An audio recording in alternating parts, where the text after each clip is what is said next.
Hello बच्चों, कैसे हैं आप? उम्मीद करती हूँ आप बढ़िया और एकदम मज़े में होंगे। बच्चों, आज हम एक कविता पढ़ेंगे जिसका नाम है मेरा नया बचपन।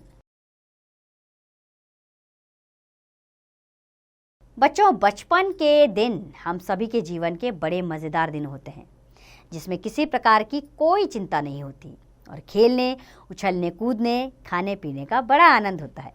तो आइए अपने बचपन के दिनों में वापस चलते हैं और अपनी इस कविता को शुरू करते हैं। बार बार आती है मुझको मधुर याद बचपन तेरी।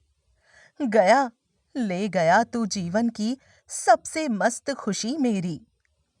रोना और मचल जाना भी क्या आनंद दिखाते थे। बड़े बड़े मोती से आंसू जयमाला पहनाते थे।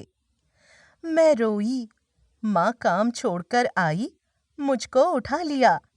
झाड़ पोंछकर चूम चूम गीले गालों को सुखा दिया।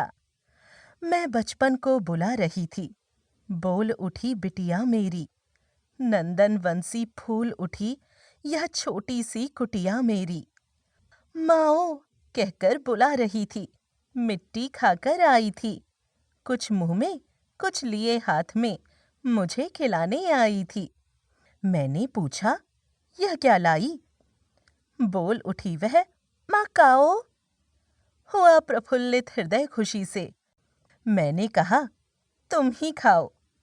मैं भी उसके साथ खेलती, खाती, तुतलाती हूँ। मिलकर उसके साथ स्वयं मैं भी बच्ची बन जाती हूँ। जिसे खोजती थी बरसों से, अब जाकर उसको पाया। भाग गया था मुझे छोड़कर, वह बचपन फिर से आया। तो उम्मीद करती हूँ बच्चों, सुभद्रा कुमारी चौहान द्वारा रचित बचपन नामक कविता आपको पसंद आई होगी और इस कविता को पढ़कर आप भी अपने वापस उन बचपन के दिनों में पहुँच गए होंगे जब आप बाल्यावस्था में थे। अपनी माँ से आप जिद करते थे, माँ अपने हाथों से आपको खाना खिलाती थी, आपको स्कूल छोड़ने जाती थी। ये सब दिन आपको वापस याद आ गए होंगे। हमें भी आते हैं क्योंकि बचपन होता ही ऐसा है, मधुर यादों से भरा हुआ बचपन जिन्हें कभी भुलाया नहीं जा सकता।